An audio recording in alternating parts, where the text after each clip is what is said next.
السلام علیکم ورحمۃ اللہ وبرکاتہ۔ سورہ یوسف پارٹ 3 سمری آف سورہ یوسف، اس میں ہم وہ پوائنٹس آج ہم نے ڈسکس کرنے ہیں جو ہم اپنی زندگی میں حضرت یوسف کی لائف سے لے کے استعمال کر سکتے ہیں، اور جو چیزیں ہمیں نظر آئی ہیں اور سکسیس کی طرف جو ایک نوجوان کو لے کے جا سکتے ہیں۔ میں جلدی جلدی اپنے پوائنٹس کور کروں گا۔ ہم سٹارٹنگ کر رہے ہیں، ٹھیک ہے۔ ریگولر اسٹوڈنٹس کے لیے یہ لیکچر بہت ضروری ہے۔ کوشش کریں کہ اس لیکچر کو زیادہ سے زیادہ اس کے نوٹس بنائیں۔ یہ لیکچر آگے چل کے جو امتحان ہے اس میں بھی آپ کے کام آ سکتا ہے۔ تو نمبر 1 ہے، اس میں ہم کریکٹرز دیکھ لیں۔ سب سے پہلے یہ کہانی ایک نوجوان کی کہانی ہے، تو اس کے اندر جو ہے ہمیں بھائیوں کا کردار نظر آتا ہے۔ تو بھائیوں کے کردار میں جو ہمیں 7 8 9 10 چیزیں نظر آئیں گی وہ ذہن میں رکھ لیں کہ آئیڈیل نوجوان کون سا نہیں ہوتا۔ نمبر 1 اس کی جو ڈسکشن ہوتی ہے، جو اس کی محفلوں میں موضوع چل رہے ہوتے ہیں، وہ پروڈکٹیو نہیں ہوتے۔ کسی فرد کا ذکر ہو رہا ہوتا ہے، کسی واقعے کا ذکر، یعنی کہ چھوٹے لوگوں کی اس طرح کہا گیا تھا کہ چھوٹے لوگ جو ہیں وہ جو اسمالر پیپل ہوتے ہیں، جو چھوٹے لوگ ہوتے ہیں، وہ افراد کو ڈسکس کرتے ہیں۔ تو نمبر 1 کہ ان کی ڈسکشن پروڈکٹیو نہیں ہوتی، فضول ڈسکشن، فضول باتیں۔ نمبر 2 غیبت۔ نمبر 3 بدتمیز۔ نمبر 4 بدگمانی رکھنے والے اپنے باپ سے۔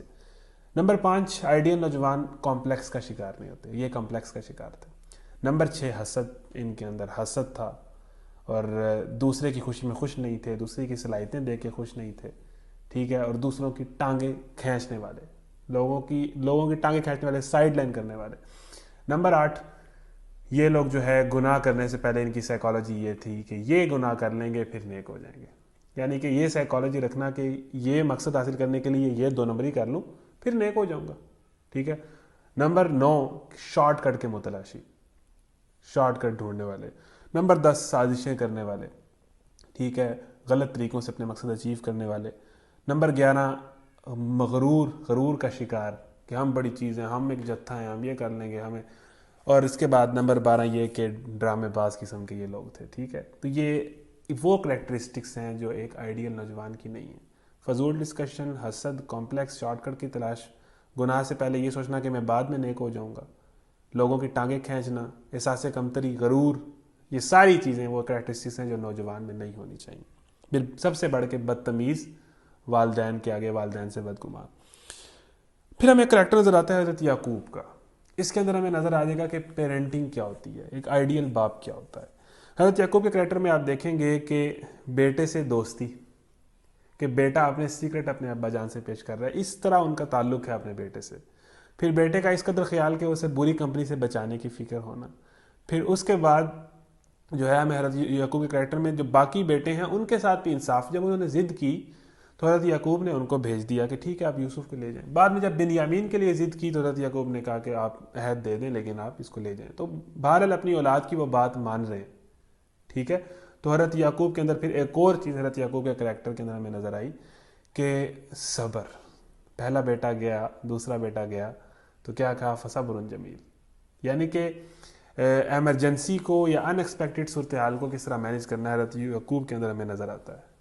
پھر اس کے بعد وہی بات، ڈسکشن، گفتگو۔ حضرت یعقوب کی گفتگو کیا تھی کہ شیطان تمہارے بھائیوں کو جھانسے میں ڈال دے گا اور وہ تمہارے خلاف ہو جائیں گے، یہ حضرت یعقوب کی گفتگو ہے۔ پھر اس کے بعد حضرت یعقوب کی تدبیر، جنہوں نے اپنے بیٹوں کو کہا کہ آپ علیحدہ علیحدہ ہو کے داخل ہو رہا۔ تو حضرت یعقوب کے کردار میں ہمیں ایک اچھا باپ، ایک محبت کرنے والا اور ایک وہ کردار بھی ہمیں نظر آتا ہے۔ پھر اس کے بعد سب سے بڑی بات کہ شدید صبر اور اپنا ہر غم اللہ کے سامنے بیان کرنا، اور آخری چیز حضرت یعقوب کے مزاج کا ہمیں نظر آئے گی پر امیدی، مایوس نہیں ہوئے، اینڈ تک پر امید رہے ہیں کہ میرا بیٹا اللہ تعالیٰ مجھے لٹا دے گا، مجھے اللہ تعالیٰ سے ان چیزوں کی امید ہے۔ اور اینڈ پر آ کے احسان، ان سارے بھائیوں کو بھی معاف کر دیا، بیٹوں کو بھی معاف کر دیا جنہوں نے یوسف کے ساتھ یہ کارنامہ کیا تھا، اور ان کے لیے اپنے تمام خاندان والوں کے لیے دعا مانگی اللہ سے مغفرت کی۔ تو یہ ہمیں چیزیں نظر آتی ہیں ایک آئیڈیل باپ کے اندر، حضرت یعقوب کے اندر۔ آگے چلیں جی، زلیخا کا کردار ہے۔ اچھا جی، اس میں ایک چیز ہے کہ مصر کی عورتوں کو دیکھ کے ہمیں دیکھنا چاہیے کہ ہمیں اس سے کیا سبق سیکھنا چاہیے، کہ ان کی پھر ڈسکشن آ گئی کہ یہ کیا ڈسکس کرتی ہیں۔ بھائیوں کی ڈسکشن دیکھیں، ان کی ڈسکشن دیکھیں، یہ ذکر ہو رہا تھا کہ جناب زلیخا جو ہے وہ اپنے غلام کے پیار میں آ گئی ہے، ٹھیک ہے، تو لو افیئر ڈسکس ہو رہے ہیں۔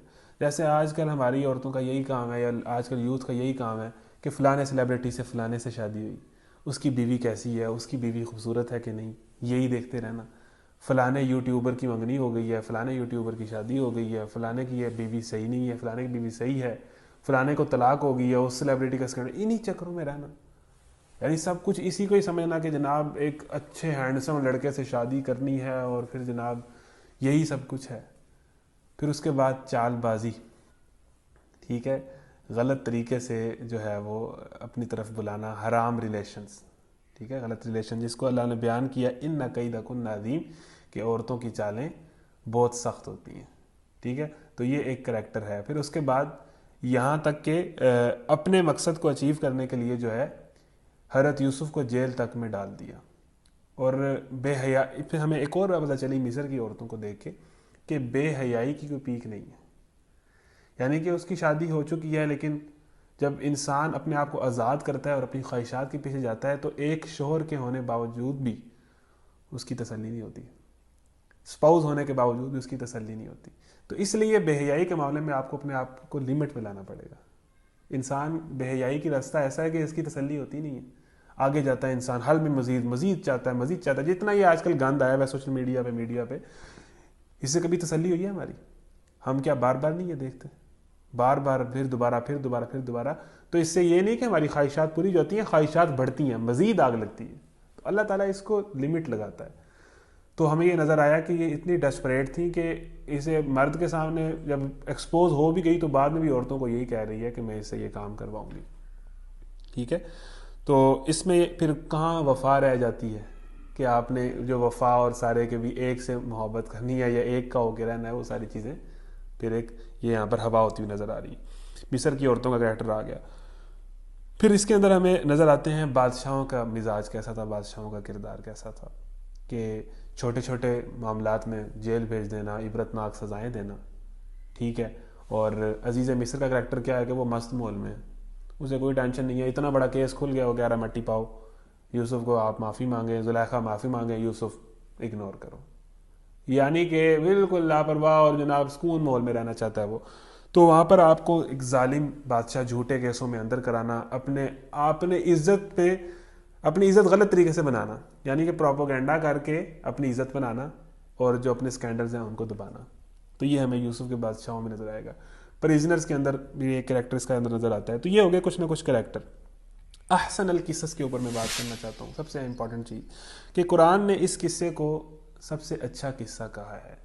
تو اب احسن القصص کا جائزہ لے لیتے ہیں کہ احسن القصص کیا ہوتا ہے۔ احسن القصص وہ ہوتا ہے، یعنی اگر حضرت یوسف ایک آئیڈیل کہانی ہے، ایک قصوں کے اندر سب سے بہترین قصہ ہے، تو ایک تو یہ چیز پتہ چل گئی کہ کہانی کے اندر ایک دم بالکل اس کا پلاٹ اس طرح کا ہے کہ سٹارٹنگ ہوتی ہے، اس کے اندر مسٹریز ہیں، اس کے اندر کچھ ایسی چیزیں ہیں جو سالو نہیں ہو رہی، ٹھیک ہے۔ پھر اس کے اندر کئی وہ قمیض والا معاملہ، پھر اس کے اندر کریکٹرز ہیں، ایول کریکٹرز ہیں، اچھے کریکٹر ہیں، پھر اس کے بعد اس کے اندر ایک بالکل ڈاؤن فال آتا ہے اور آڈینس پریشان ہو جاتی ہے۔ جب حضرت یوسف کو کنویں میں ڈالا جا رہا تھا تو اللہ تعالیٰ کا یہ کہنا کہ ایک دن یہ حالات پلٹیں گے اور تو اپنے بھائیوں کو جتائے گا، تو اس ٹائم ایک بندہ سوچتا ہے پڑھنے والا کہ کیسے یہ حالات پلٹیں گے، کہاں حضرت یوسف کنویں میں ہیں، کیسے یہ حالات پلٹیں گے۔ جس طرح بعض اوقات ایسے مناظر آتے ہیں کہ اب تو بھائی کام ختم ہو گیا، اب تو یہ ہیرو گیا، تو ہیرو اب کس طرح واپس آئے گا، ہیرو کس طرح ترقی کرے گا، ہیرو کس طرح ان چیزوں سے نکلے گا۔ تو زبردست اس کے اندر اپس اینڈ ڈاؤنز اس کہانی کے اندر ہمیں نظر آتے ہیں۔ لیکن اس میں یہ چیز ہے کہ احسن القصص کیا ہوتا ہے۔ میں نے آپ کو پھر وہی بات کی کہ ہم چونکہ یہ کل سوال بھی ہوا کہ یہ مووی سے مثال نہ دیں، فلموں سے مثال نہ دیں، مسئلہ یہ ہے کہ حضرت یوسف کی کہانی کو چند سو یا چند ہزار لوگ سنتے ہیں اور ان گند موویوں کو ملینز آف لوگ دیکھتے ہیں، ان موویوں کو دیکھنے کا انتظار کرتے ہیں، ان موویوں پہ مرتے ہیں۔ تو میں یہ کہہ رہا ہوں کہ جتنے ناولز اور موویز ہیں اس میں بھی کہانی ہی ہوتی ہے۔ تو احسن القصص وہ ہے، پوری دنیا کی فلم انڈسٹری، مووی انڈسٹری یا کہانی گوئی یا قصہ گوئی یا لٹریچر یا ناول لکھنے والے کو احسن القصص یہ کہانی، یہ پیغام دے رہی ہے کہ وہی کہانی اچھی ہے جس میں لیسن ہو۔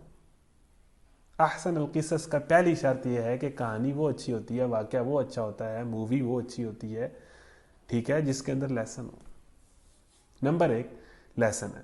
لیسن کیا ہے؟ کردار کا، اخلاق کا، کریکٹر کا۔ ہمارے ہاں جتنی کہانیاں بنتی ہیں، ناولز کو لے لیں یا موویز کو لے لیں، اس میں لیسن نہیں ہے، بس ناچنا ہے، گانا ہے، پیار کرنا ہے، اپنی جس سے پیار ہوا ہے اس لڑکی کو پانا ہے، اور یہی سب سے بڑا گول ہے۔ احسن القصص میں ایک اور ہمیں بات پتہ چلی کہ کہانی وہ اچھی ہوتی ہے جس میں ہیرو کے مشن بڑا ہو، صرف ایک لڑکی حاصل کرنا نہ ہو۔ میں آپ کا کمپیریزن کر رہا ہوں کیونکہ کمپیریزن کر کے انہیں دیکھنا ہے کہ یہ قصہ احسن القصص پوری دنیا کی کہانیوں سے سب سے اچھی کہانی کیوں ہے، اور آگے چل کے کہانیاں لکھنے والوں کو، ڈرامے بنانے والوں کو یہ چیز سوچنی چاہیے، ٹھیک ہے، کہ کہانی وہ اچھی ہوتی ہے جس میں ہیرو کا مشن بڑا ہو۔ یہ صرف لڑکی حاصل کرنا اور پیار کرنا، اور اس پیار کو، یہی ساری فلموں میں ہو رہا ہے نا کہ ہیروئن کے چکر میں ساری فلم گھومتی ہے، یہ کوئی گول نہیں ہے۔ تو بڑا گول ہو، بڑا مشن ہو، لوگوں کی فلاح، لوگوں کو معاف کرنا، تو ہیرو اس طرح کا ہو جس سے لوگ سیکھیں، نہ کہ ہیرو سے لوگ ناچنا گانا سیکھیں۔ ہیرو سے لوگ اس طرح انسپائر ہوں کہ اس سے کریکٹر سیکھیں، اس سے ویلیوز سیکھیں، اس سے زندگی گزارنے کا طریقہ سیکھیں۔ پھر احسن القصص یہ اس طرح بھی ہے کہ اس میں یہ بتایا گیا ہے کہ باقی ساری کہانیوں کے اندر عورت لو سٹوری ہوتی ہے، احسن القصص میں یہ بتاتا ہے کہ یہ والا معاملہ تو ہے ہی بڑا خطرناک۔ باقی فلموں اور کہانیوں کے اندر زنا، گرل فرینڈ بنی، محبت ہوئی اور پھر اس کو پایا، وہ اس طرح ساری کہانی بیان ہوتی ہے۔ اور احسن القصص کیسے بیان ہو رہا ہے کہ وہ جو گرل فرینڈ جس نے بننا تھا وہ ایک فتنہ تھا، اس کو ایز اے فتنہ پیش کیا گیا ہے۔ تو پوری دنیا میں آگے آنے والی لوگوں نے جتنے ڈرامے اور کہانیاں لکھنی ہیں، یا جتنے واقعات، یا جتنے نوجوانوں نے کہانیوں سے انسپائر ہونا ہے، تو وہ اس سے انسپائر ہیں۔ اس سے انسپائر نہ ہوئے جس نے بڑی لڑ کے اپنی گرل فرینڈ کو پا لیا اور اس سے شادی کر لی، وہ ہیرو نہیں ہے۔ ہیرو وہ ہے جو بے حیائی سے بچ گیا۔ احسن القصص یہ بتا رہا ہے ہیرو وہ ہوتا ہے، سیلیبریٹی وہ ہوتا ہے جس کو فالو کرنا چاہیے، جو بے حیائی سے بچ گیا۔ اس میں عورت والے معاملے کو کس طرح اس کہانی میں پیش کیا جا رہا ہے کہ بے حیائی سے بچنا۔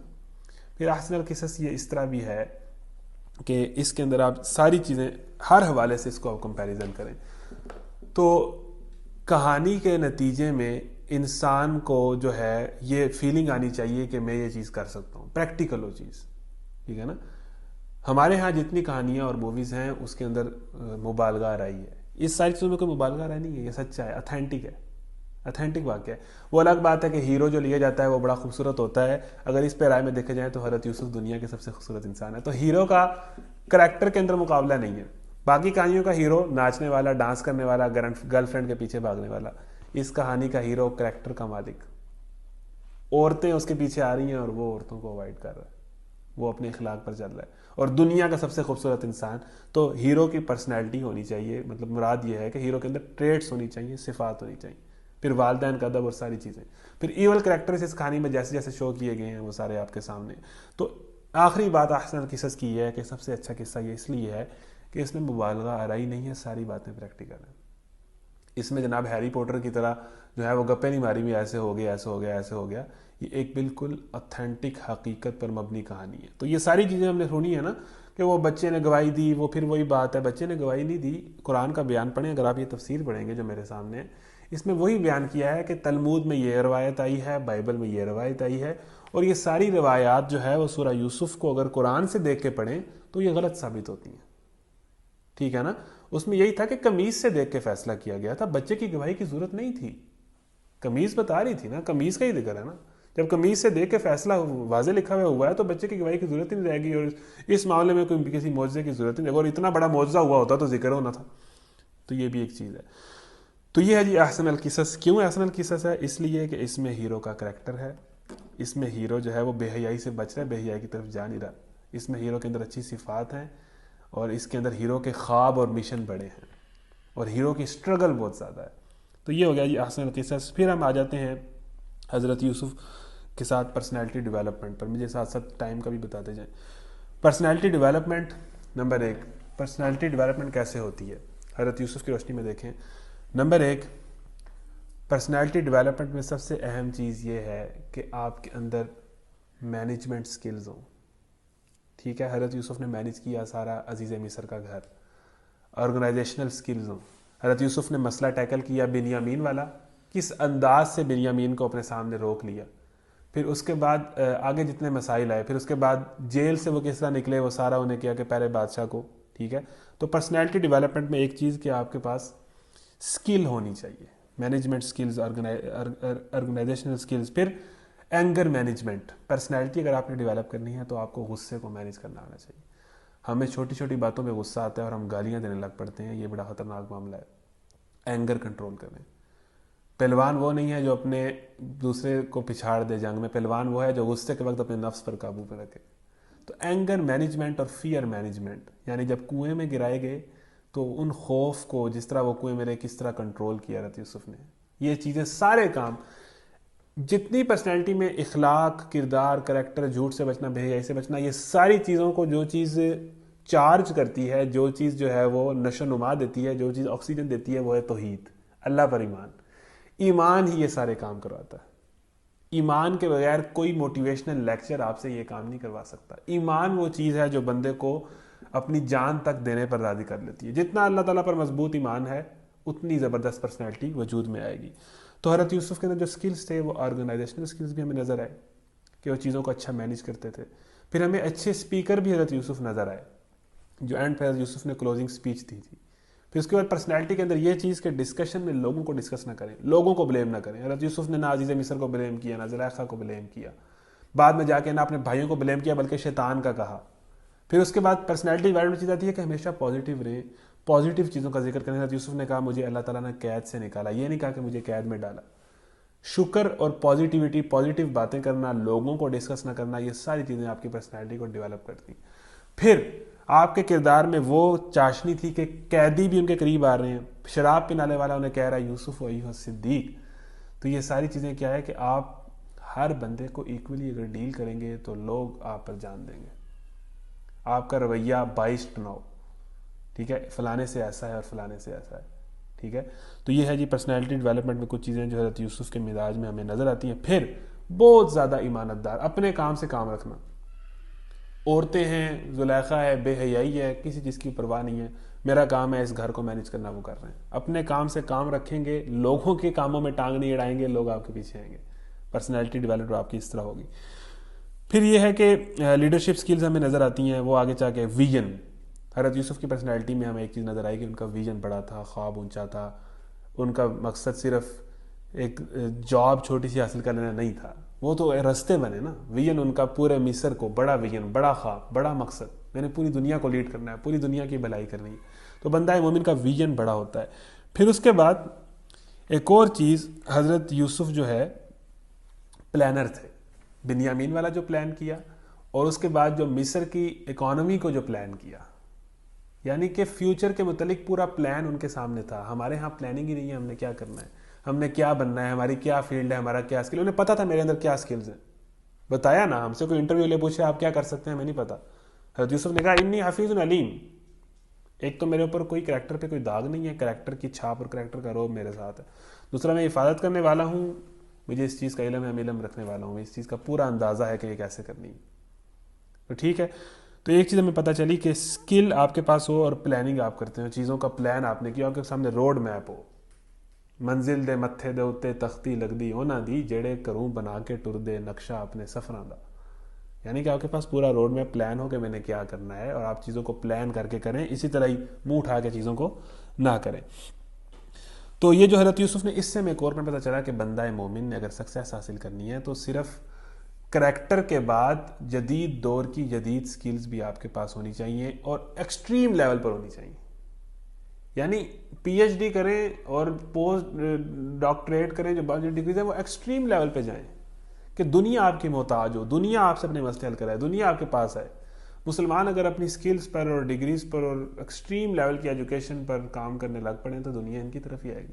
تو یہ چیز ہم بلائے بیٹھے ہیں. تو جدید دور کے جدید ورلڈ پالیٹکس سے حضرت یوسف آگاہ تھے. جدید دور کی جدید چیزوں, جدید ٹیکنالوجی, جدید دنیا میں کیا چل رہا ہے, حضرت یوسف اس سے آگاہ تھے. حضرت یوسف کی پرسنالٹی میں 3 چیزیں ہیں. گاؤں کی دنیا سے آگاہ تھے, کنعان میں رہے, ساری دنیا دیکھی. قید خانے کی دنیا سے آگاہ تھے. مصر میں جو جدید لوگ ہیں, ایلیٹ کلاس ہے, ان کے مائنڈ سے وہ آگاہ تھے, یہ کس طرح سوچتے ہیں, کیسے, ان کے اندر رہے.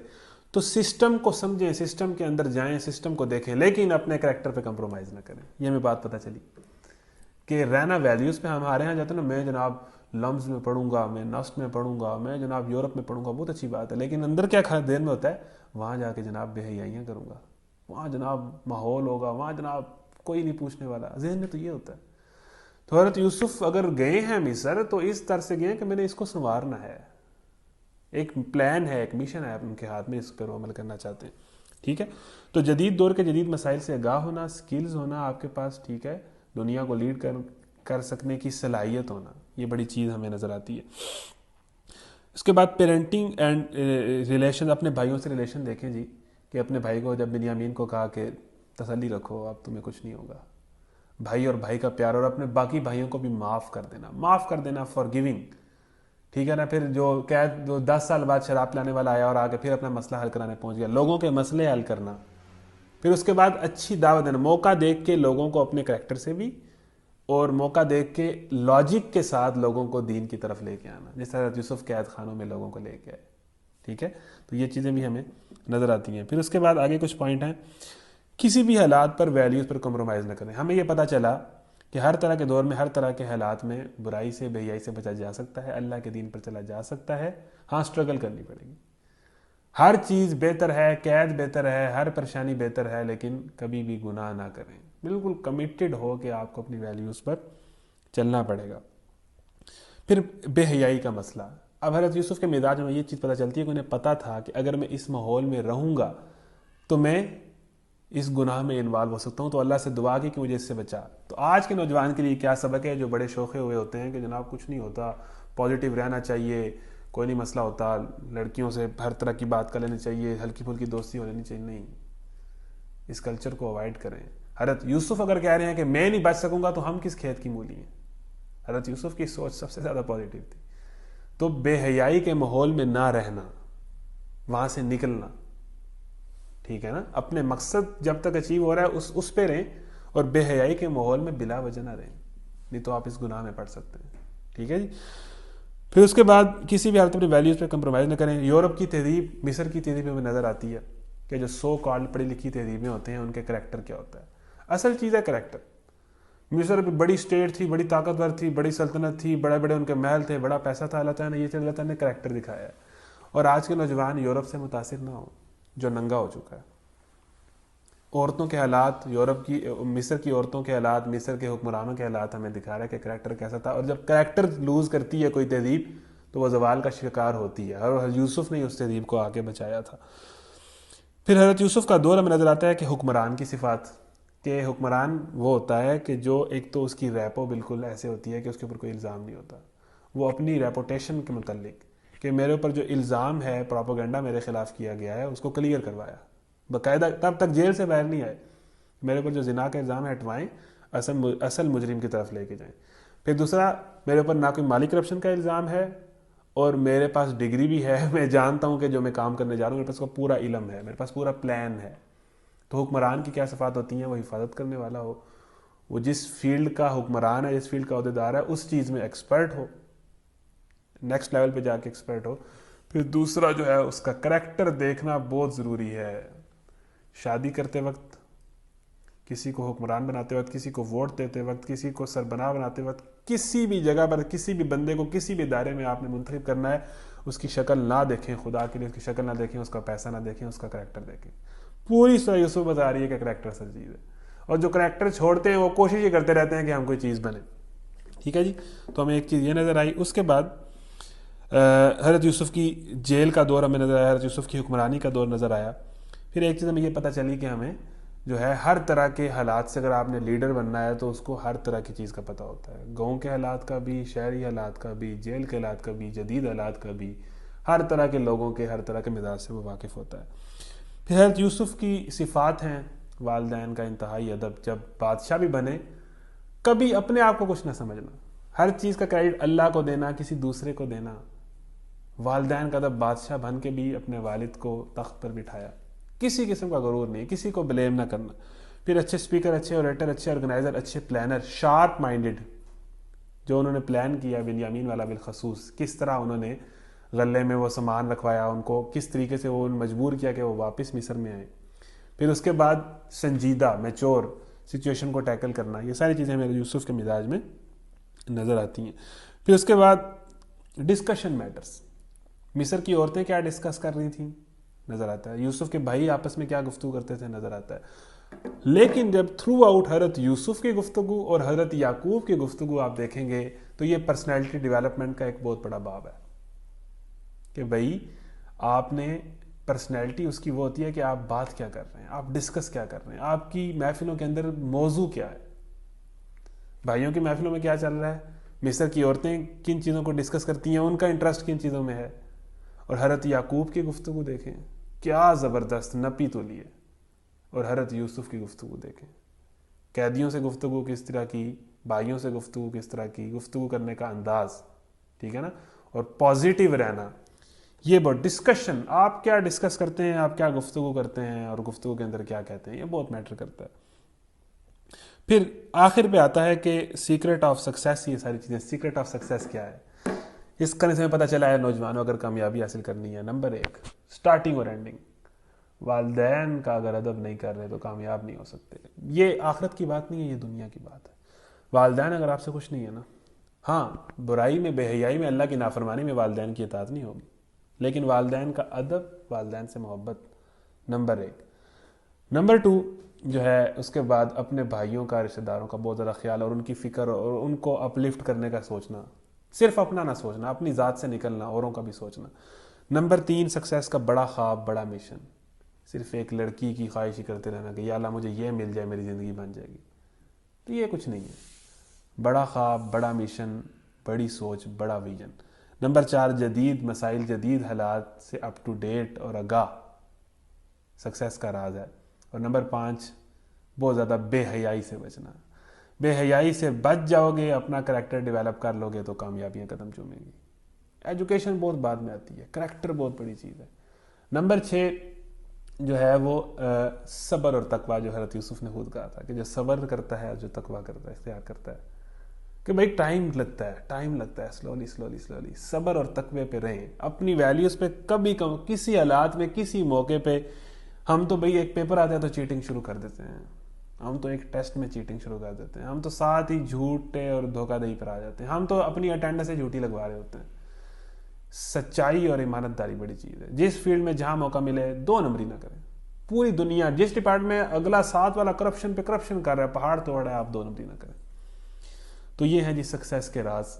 والدین کا ادب, بڑا خواب, بڑا مشن, بھائیوں اور رشتہ داروں کا خیال, ٹھیک ہے, اور سکلز, اپنے اندر کوئی نہ کوئی سکل پیدا کرنا, ٹھیک ہے, جدید حالات سے آگاہی, جدید دنیا کو سمجھنا, جدید مسائل کو سمجھنا, لوگوں سے بہت اچھا رویہ, لوگوں کو بہت زیادہ معاف کرنا, اپنی ذات کے لیے بدلہ نہ لینا. اور اینڈ پر جو صبر اور تقوی اختیار کرے گا, دنیا اور آخرت اس کے قدم چومے گی. صبر اور تقوی, اللہ کا خوف اور صبر. پھر اس کے بعد اینڈ کی جو بات ہے وہ یہ ہے کہ 2 عقیدے ہیں, 2 رزلٹ ہیں.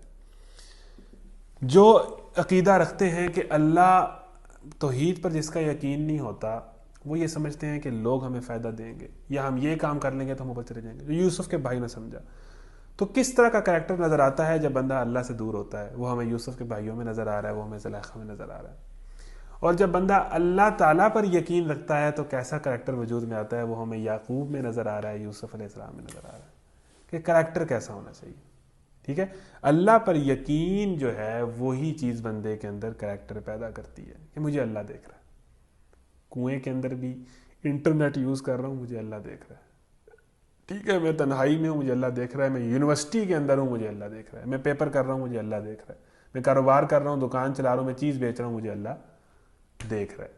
تو کریکٹر بیسیکلی میٹر کرتا ہے. اور کریکٹر, اللہ پر یقین رکھ کے لوگ کس طرح کے ہوتے ہیں. اللہ پر یقین رکھنے والا مومن اٹریکٹیو ہوتا ہے, لوگ اس کے قریب آتے ہیں. وہ ایسا نہیں ہوتا کہ لوگ اس سے دور بھاگیں. تو 2 عقیدے, 2 رزلٹ. جو اس بات پہ یقین نہیں رکھتے کہ عزت دینے والا اللہ ہے, رزق دینے والا اللہ ہے, اختیار دینے والا اللہ ہے, اور وہ اپنے کام کرتے چاہے اپنی کوششیں کر رہے ہوتے ہیں, ایٹ دا اینڈ وہ جتنا مرضی ٹل مار لیں, رزلٹ ان کا ہی برا نکلنا. یعنی پورا مصر ایک طرف تھا, مصر کا سارا پروپیگنڈا ایک طرف تھا حضرت یوسف کو بدنام کرنے میں, اور اس سے کئی گنا بڑھ کے حضرت یوسف کو عزت ملی, اور عزت اتنی ملی کہ مصر کے بادشاہ بن گئے. تو ریوارڈ اللہ دیتا ہے, ویلیوز پہ کمپرومائز نہ کریں. یقین آپ پہ ہو کہ مجھے عزت دینے والا اللہ ہے, رزق دینے والا اللہ ہے, میں نے اپنی ویلیوز پہ رہنا ہے, کامیابیاں آپ کے قدم چومے گی. تو اس کو میں ایک دفعہ پھر سے لے کے چلتا ہوں سٹارٹ سے, کہ حضرت یوسف کی سٹوری کے اندر ہم نے جدید تہذیب کا نقشہ دیکھا, پولیٹیکل لوگ دیکھے, پولیٹیکل لوگوں کی حرکتیں دیکھیں, پولیٹیکل لوگوں کے مسائل دیکھے. حضرت یوسف کی کہانی کے اندر ہم نے یوسف کی پرسنالٹی دیکھی, آئیڈیل نوجوان کی ٹریٹس دیکھی, اور جو نوجوان نہیں آئیڈیل ان کے حالات دیکھے۔ حضرت یوسف کی کہانی کے اندر ہم نے اچھا باپ کس طرح ہوتا ہے اور باپ اور بیٹے کا تعلق کیسا ہوتا ہے وہ دیکھا۔ حضرت یوسف کی کہانی کے اندر ہم نے یہ پڑھا کہ بے حیائیاں کس کس دور میں کہاں تک پہنچی ہوئی ہیں اور بے حیا انسان کس حد تک جا سکتا ہے، حسد کرنے والا انسان کس حد تک جا سکتا ہے، اور اس سے بچنا بالکل ممکن ہے، پاسبل ہے۔ حضرت یوسف کی کہانی میں ہم نے سیکرٹ آف سکسیس جانا، حضرت یوسف کی کہانی کے اندر ہم نے کامیابی کا راز جانا، حضرت یوسف کی کہانی کے اندر جو ہے ہم نے ایک نوجوان کے اندر کیا کیا صلاحیتیں ہونی چاہیے جو ایک آئیڈیل نوجوان ہے، کامیاب نوجوان ہے، یہ جانا۔ حضرت یوسف کی کہانی کے اندر ہم نے یہ جانا کہ کہانی کیا ہوتی ہے، ٹھیک ہے، واقعہ کیا ہوتا ہے، سٹوری کیا ہوتی ہے، کیسی سٹوریاں بننی چاہیے، کیسے سکرپٹ لکھے جانی چاہیے، کیسی سٹوریز پر کام ہونا چاہیے، ٹھیک ہے۔ تو اللہ تعالیٰ سے دعا ہے کہ وہ ہمیں یوسف علیہ السلام کے اسوہ حسنہ پر عمل کرنے کی توفیق عطا فرمائے اور ہمیں اپنی نوجوانیاں میں ایسی صفات پیدا کرنے کی توفیق عطا فرمائے جس سے ہمارا اللہ بھی راضی ہو اور دنیا کی کامیابیاں بھی ہمارے قدم چومیں۔ آپ سب کا بہت بہت شکریہ۔ اللہ تعالیٰ سے دعا ہے کہ عمل کی توفیق عطا فرمائے۔ وآخر دعوانا ان الحمد للہ رب العالمین۔